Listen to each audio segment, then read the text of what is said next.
இந்த வீடியோ எதற்காக என்றால், மாண்புமிகு முன்னாள் முதல்வர் திரு M.K. ஸ்டாலின் அவர்களுக்காக.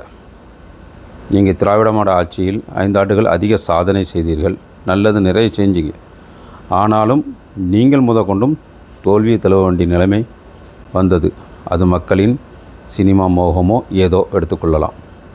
நீங்கள் எங்களுடைய கருத்தை நாங்கள் கூற வேண்டும். என்னுடைய கருத்தை நான் கூறுகிறேன். நான் எந்த கட்சியும் சார்ந்தவன் அல்ல, இருந்தாலும் நானும் கருத்து கூற விரும்புவதால் கருத்து கூறுகிறேன். முதலில் நீங்கள் இளைஞர்களுக்கு வாய்ப்பு அதிகம் வழங்குங்கள். இரண்டாவது, உங்கள் மாவட்டம், எல்லா மாவட்டம், வட்டம், மாவட்டம் எதுவாக இருக்கட்டும், அங்கேயும் இளைஞர்களுக்கு வாய்ப்பு வழங்குங்கள்.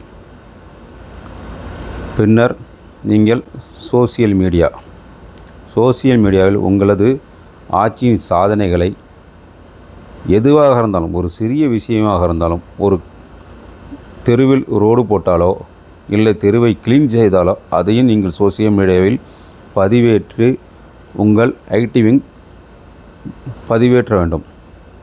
அதை மக்களிடத்தில் கொண்டு செல்ல வேண்டும். அது இன்றைய காலகட்டத்தின் அவசியம். அதேபோல் உங்கள் கட்சியில் ஜாதி மதம் என்று பாராமல் அனைவருக்கும் சமமாக நடத்துங்கள். இன்னொரு முக்கியமான வேண்டுகோள் எல்லா கட்சியிலும் உள்ளது. அதாவது, அடுத்த கட்சியில் சீட்டு கொடுக்கவில்லை, பதவி கொடுக்கவில்லை என்பதற்காக அந்த கட்சியை விட்டு வருபவர்களுக்கு உங்கள் கட்சியில் பதவியும் வழங்கப்படுகிறது, சீட்டும் வழங்கப்படுகிறது. இதை முதலில் நிறுத்துங்கள். ஏனென்றால் உங்கள் கட்சியில் அடிமட்ட தொண்டனாக இருப்பவன், 18 வயதில் உங்கள் கட்சியில் இணைகிறவன், அவன் 45-50 வயது ஆகுவது வரைக்கும் அடிமட்ட தொண்டனாகவே இருந்துவிட்டு செல்கிறான். அவனுக்கு எந்த வாய்ப்பும் வழங்கப்படாமல் போகிறது. இது எங்கு பறிக்கப்படுகிறது என்றால், அடுத்த கட்சியிலிருந்து வருபவர்கள் நீங்கள் முன்னுரிமை வழங்குகிறீர்கள். அவர்கள் நாளை நீங்கள் கட்சியில் பொறுப்பு கொடுக்க வேண்டும் என்றால் வேறு கட்சிகள் செல்கிறார்கள்.